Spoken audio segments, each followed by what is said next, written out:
seperti biasanya sebelum kita tutup mengikuti kita Al-Mawahidul Usul. Ya. Bismillahirrahmanirrahim. Alhamdulillahirabbil alamin. Wassallallahu ala sayyidina Muhammadin wa ala alihi wa sahbihi ajma'in. Subhanaka la ilma lana illa ma 'allamtana innaka antal alimul hakim. Wa la hawla wa la quwwata illa billahil 'aliyyil 'azim. Rabbi shrah li sadri wa yassir li amri wahlul 'uqdatam min lisani yafqahu qawli. Astaghfirullahaladzim, astaghfirullahaladzim, astaghfirullahaladzim, alladzi la ilaha illa huwal hayyul qayyum wa atubu ilaih.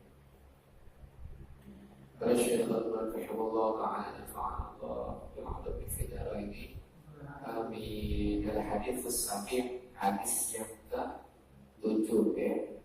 Melanjutkan daripada hadis yang ke-7 tentang keutamaan la ilaha illallah. Kemarin kan sudah dijelaskan tuh ya. Allah Subhanahu wa ta'ala itu menulis di dalam kitab Daud, kitab Zaburnya Nabi Daud alaihissalam, bahwa Allah itu ya, sangat cinta terhadap orang yang mengucapkan la ilaha illallah. Yang mana la ilaha illallah itu memang betul-betul dihayati sehingga badannya, kulitnya, semua persendiannya bergetar ketakutan kepada Allah Subhanahu wa ta'ala.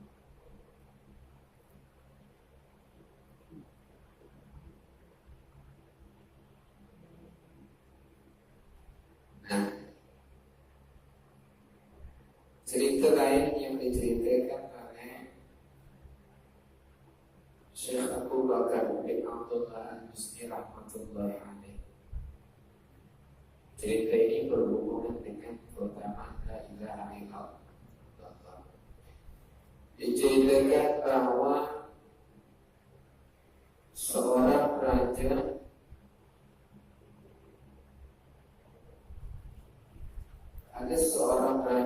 dari sebuah kerajaan yang mutarawwidan ala rabbih ta'ala, yang berharga kepada Allah Subhanahu wa ta'ala, yang dia tidak beriman kepada Allah Subhanahu wa ta'ala. Sehingga orang-orang yang Islam, yakni rakyat-rakyat yang memeluk agama Islam, yang beragama Islam, itu memeranginya raja tersebut. Sehingga raja tadi disekap, ditangkap, ya, fakhod musliman dalam keadaan itu obat itu ya. Pemerintah yang zalim, pemerintah yang tidak bagus, apalagi yang berhak sama Allah, masyarakat yang kompak, yang di rumahnya ditangkap, ya. Ini bahaya, ini sudah meresahkan ini kata masyarakat ini. Nah, zaman dulu pernah begitu, ada raja, bukannya pemerintah aja, sebagai juga kayak presiden lah, ya, seorang pemimpin dalam negara. Ditangkap dalam keadaan itu, sehingga orang-orang yang menangkap tadi ini, ya, orang-orang Muslim itu berunding, ya, macam mana kita cara bunuh raja, ya. Ini sudah kelewatan, raja begitu bunuh aja lah, tidak beriman sama Allah, kelakuannya sudah zalim, ya, murtad, tidak mengakui bahwa Allah itu adalah Tuhannya. Yuk sama-sama kita pikirkan macam mana kita bunuh raja ini, ya. Raja tadi sudah dalam keadaan terangkat. Oh sudahlah, sehingga mereka sepakat bahwa raja tersebut ayyaj'alahu fi hukmin 'azim. Sudahlah, ya kita masukkanlah raja ini ke dalam kuali yang sangat besar. Besar berarti kualinya masuk orangnya. Kemudian proses selalu angka adalah kita tutup, ya ditutup ya tadi. Jadi kayak model apa ya, riuh gitu, tutup gitu. Ya. Dan diletakkan di atas api. Ya, dimasak lah istilahnya. Dimasak atau digoreng lah istilahnya, ditutup. Ya, dikukus ketegawan tadi. Karena tadi sudah kelewatan nih, masyarakat sudah sepakat untuk menangkap ini karena murtad kepada Allah Subhanahu wa Ta'ala. Kayak zaman sekarang ada demo, ya kan, masuk ke rumah-rumah, ya, aku yang tadi geledah semuanya, ya kan, masyarakat sudah risau, sudah tidak banyak tidak setujunya dengan pemerintah. Jadi yang laku ya, mudah-mudahan Indonesia ini tetap tenang lagi ya, dimusyawarahkan macam mana ya supaya diberikan pemimpin yang adil dan baik ya dan bijaksana. Tapi dari cerita ini kita dapat mengambil akibat bahwa yang terjadi sekarang di Indonesia ini zaman dulu sudah pernah terjadi. Jadi bahkan dari utara lagi sampai dari Hulu Lima ini masa tadi ya. Nah, maka manakala ya, si raja tadi sudah merasa kepanasan, ya kan? Mungkin raja jadi diikat, ketika dia suka mengambil, suka mengikat, cuma ketika dia merasa kepanasan, dia memanggil kepada Tuhannya, ya, yakni Tuhan selain Allah Subhanahu wa Ta'ala. Dalam mendudukan orang tuanya menyembah berhala di patung sesembahan. Memangnya sekarang itu berhala ini juga berhala beda. Kalau pandangan kita yang secara dalam Islam, orang yang menyembah patung atau bentuknya patung itu namanya berhala patung. Mau bentuknya gajah, zamannya dulu, zaman Nabi Musa itu menyembah patung sapi. Dan cerita-cerita tentang umat terdahulu itu bisa disesuaikan dengan kondisi kita sekarang. Artinya di suatu daerah itu ada orang yang tak makan sapi dimuliakan. Sapi itu makhluk suci, ya kan? Ada zaman Nabi sudah ada yang menyembah sapi, terus menyembah berhala, menyembah matahari, kayak orang Jepang itu menyembah matahari, ibadahnya 2 kali sehari waktu matahari terbit sama matahari tenggelam, dan patung-patung itu juga berhala, ya, gambar-gambarnya, pokoknya tahu sendiri lah gitu ya. Disebutkannya. Nanti panggillah kepada Tuhan selain Allah Subhanahu wa Ta'ala. Ya, wahai laka, kata Malik raja dari, ya selamatkanlah aku. Ya, wahai Habal, selamatkanlah aku. Atau Hubal, selamatkanlah aku. Wahai Musa, selamatkanlah aku daripada keadaan aku ini. Orang kafir, orang-orang jahiliyah zaman orang Arab Arab jahiliyah itu ini sesungguhnya dia Lata, Hubal, Musa.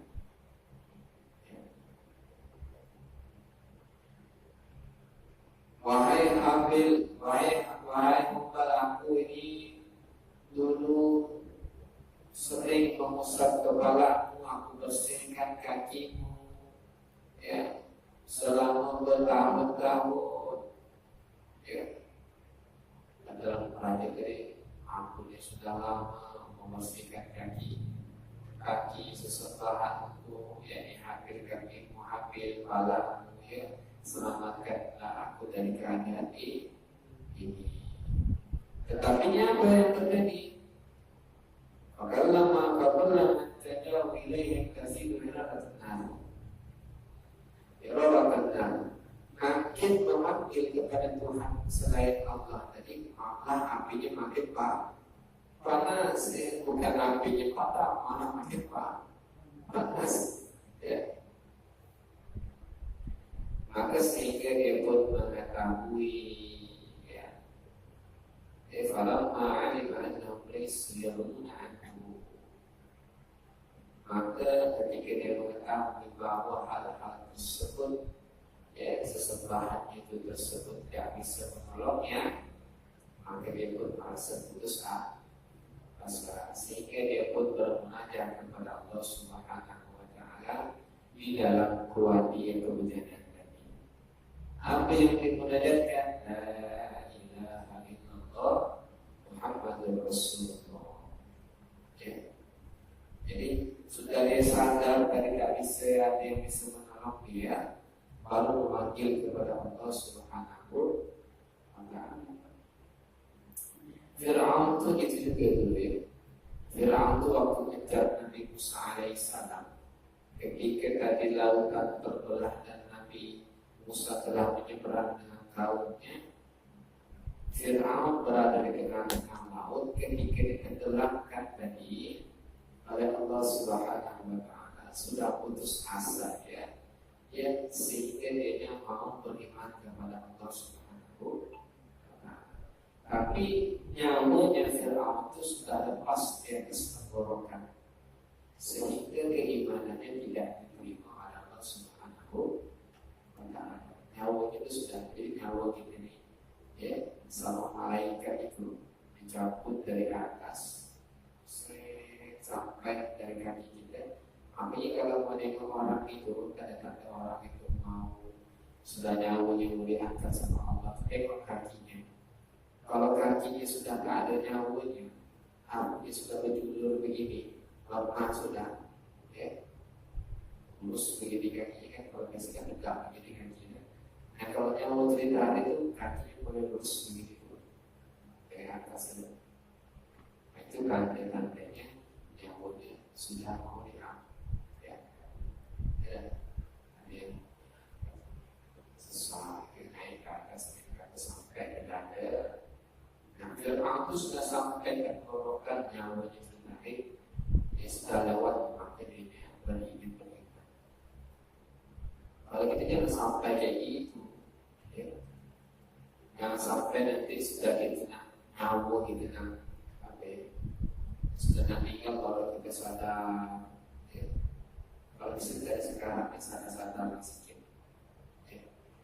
Supaya di waktu ya dibayar, saya meninggal kerja dari jam 1 sampai jam 5, jam 6 lewat asal dibayar sebenarnya asal, ya. Dibayar tak dibayar. Kalau bisa supaya jangan di luar waktu. Kita kalau mau hidup macam-macam dulu tak ada perkembangan, tidak. Orang-orang dahulu itu, ya, mereka macam mana hari ini lebih baik daripada hari sebelumnya. Jadi ciri-ciri orang yang baik itu dilihat hari ini ada perkembangannya. Kalau dia lihat hari ini sembahyang 5 waktunya tepat waktu, alhamdulillah. Kalau depannya dia sembahyang 5 waktu tepat waktu, begitu juga, berarti tidak ada kemajuan, tidak ada kemunduran. Tapi ketika tahun depan dia sembahyang 5 waktu, dia tak pada sembahyang qobliyah atau ba'diyah, ataupun dia yang membayar daripada sholat-sholatnya yang lalu atau puasa-puasa yang lalu, berarti hari yang ke depan itu lebih baik daripada tahun sebelumnya. Itu tak usah banyak-banyak amalan, Amalan dosa banyak, baca la ilaha illallah 100 kali sehari, ya. La ilaha illallah Muhammadur Rasulullah 100 kali sehari, ya. Dimudawamahkan insyaallah 100 kali pahala. Karena ketimbang kita ada waktu lagi sehat nih kawan lagi masjid, lagi piring ketiga karena gilanya kata kawan tidak tahu lagi sholat Jumat tidak berada. Maka kata Rasulullah, afdalul ibadati ummati awdahuha wa iqtada'uha maka Rasulullah. Sepaling bagus daripada umatku itu yang mudawamah kami terus-menerus. Sedikit tapi terus lebih baik ketimbang banyak kami tidak terus-menerus sekali itu baca la ilaha illallah Muhammadur Rasulullah sampai 1000 kali, ya. Cuma meraihnya ratusan hari baru la ilaha illallah Muhammadur Rasulullah. Ketimbang yang sehari 100, hari 100, hari 100 dikalikan dengan 100 hari menjadi 10.000, dikalikan dengan 200 hari menjadi ya 200.000. Tahun-tahun makin banyak, jadi walaupun sedikit tapi terus benar terus, ya. Yang penting terus menerus. Nah, makin panas pokoknya api tadi, ya, sehingga dia tahu bahwa dia itu tidak akan bisa menolongnya, sehingga dia bertanya kepada Allah mengucapkan la ilaha illallah, sehingga Allah Subhanahu wa ta'ala menurunkan ghaizan minas samai 'ala tilkal ardh fa'atfaha. Allah turunkan hujan sehingga tadi apinya itu padam. Nah, ini kan pertolongan ini. Padam apinya ini. Kalau tadi makin panas bukan pertolongan, makin kena ada menurutnya pernah daripada berhala makin banyak, makin panas api. Ketika kembali bertanya kepada Allah, orang tersebut dilepaskan daripada kepanasan dengan cara Allah kirimkan hujan untuk memadamkan api tersebut. Dan juga Allah mengutus angin yang membawa periuk tadi, macam kira-kira dibawa angin ke atas. Karena kuasa elemen terakhir kan, bobo bebas akhirnya mati kan, semuanya terbang tadi itu, sehingga dia pun terbang di antara langit, tidak lagi nampak. Kalau ada kosong, tak nampak lagi mana sudah tujuannya. Sama orang muslim sudah tak nampak lagi mana ritual itu terbang air tinggi sekali, tapi yang di dalamnya itu tetap mengucapkan la ilaha illallah Muhammadur Rasulullah. Malik tadi, ini raja tadi mengucapkan la ilaha illallah Muhammadur Rasulullah. Sehingga api atau angin tadi melemparkan si raja tadi ke suatu kaum la ya'rifunullah, mereka tak kenal dengan Allah. Rupanya mati jauh sekali ke pelosok.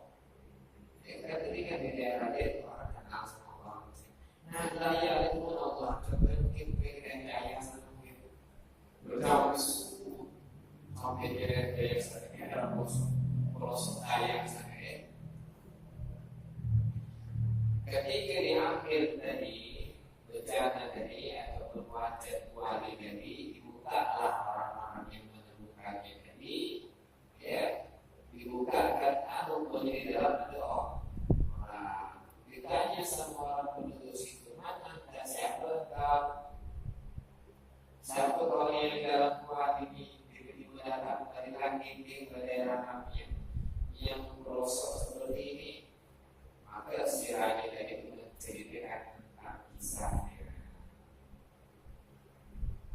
Ya, wala namani kufikum kata. Diceritakan, aku raja di tempat ini ditangkap semua orang, jamnya 5 masa karena aku murtad tidak beriman kepada Allah, ya, tapi ketika aku berada dalam keputusasaan, aku memanggil kepada Allah sehingga Allah menyelamatkanku, diterbangkan oleh sampai dan tempat kamu ini. Ya.